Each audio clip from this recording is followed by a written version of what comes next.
తలలేని సింహం మనిషిని కొరికి చంపిందన్నట్టు ఈ పాకిస్తాన్ సైన్యం భారత సైన్యాన్ని చంపుతుంటే ఏమీ చెయ్యకుండా ఉండడం ఏమిటో నాకేమీ అర్థం కావడం లేదురా. నాన్న, నీలాంటి కొడుకుల్ని యుద్ధంలో పోగొట్టుకున్న మాలాంటి తల్లిదండ్రులు ఒంటరిగా మిగిలి అనాథలుగా మారిన ఇలాంటి వాళ్ళ బాధలు తీరేదెప్పుడు నాన్న? ఇలాంటి వాళ్ళ బాధలు తీరేదెప్పుడు నాన్న? ఏంటండి మీలో మీరే మాట్లాడుకుంటున్నారు? ఏముందే, రోజు పడే బాధేగా. దేశానికి ఆర్మీ ఉందని దేశం చాలా ధైర్యంగా ఉంది. మాకు ఓ కొడుకున్నాడని ధైర్యంగా ఉండేవాళ్ళం. ఇప్పుడు ఆ ధైర్యం లేదు నాన్న. ఇలా ఇంకెన్నాళ్ళు బాధపడతారండి? మీరే ఇలా ఎప్పుడు ఏడుస్తూ ఉంటే నాకు ధైర్యం చెప్పేది ఎవరు? సరే, టైం అయింది, లేచి తయారుగండి. తెలుగు భాష ప్రాచీనత ఏమిటో మనం తెలుసుకున్నట్లయితే, పాటితూ మునకున్ పాటియౌ నేని పాటింప సోలయౌ పాటియ కాదే.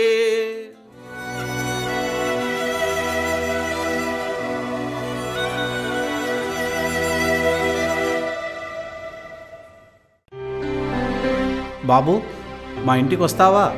నీకు మంచిగా భోజనం పెట్టించి మంచిగా చదివిస్తాను. నాతో పాటు రా.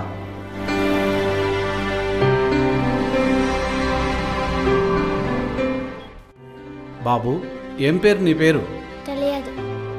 అమ్మ నాన్న ఎక్కడున్నారు? తెలియదు. భోంచేసావా? తిన్నావా? నాన్న, ఇప్పటి నుంచి నీ పేరు విక్రమ్. నా కన్న కొడుకులా చూసుకొని పెంచి నిన్ను డాక్టర్ చదివిస్తాను నాన్న.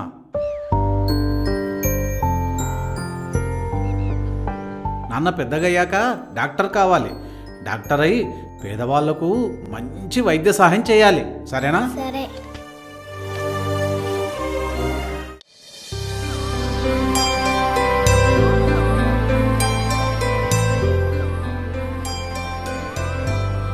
నానా, నాకు భోపాల్లో డాక్టర్ జాబ్ వచ్చింది, వెళ్తున్నాను. క్షేమంగా వెళ్ళిరా నాన్న.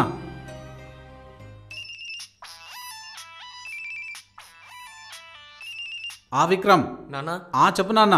పండగకి ఇంటికి వస్తున్నా. రైల్వే స్టేషన్కి రా నాన్న. జాగ్రత్తగా రా నాన్న.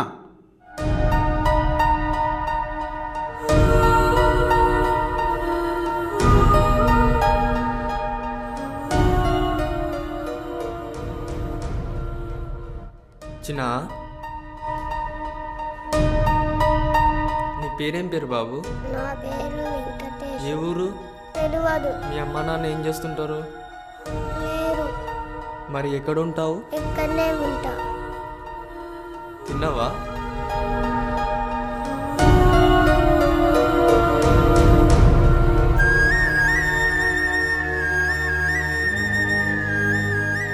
ఎందుకు నాన్న బాధపడుతున్నావు?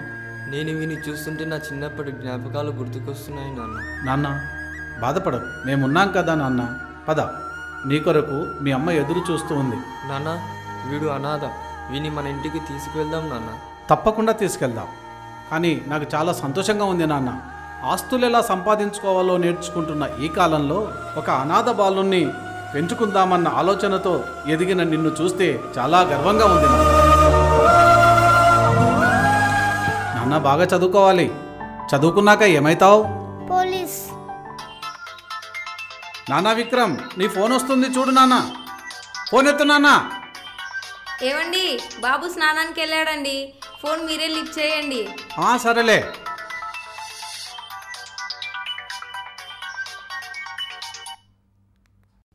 హలో,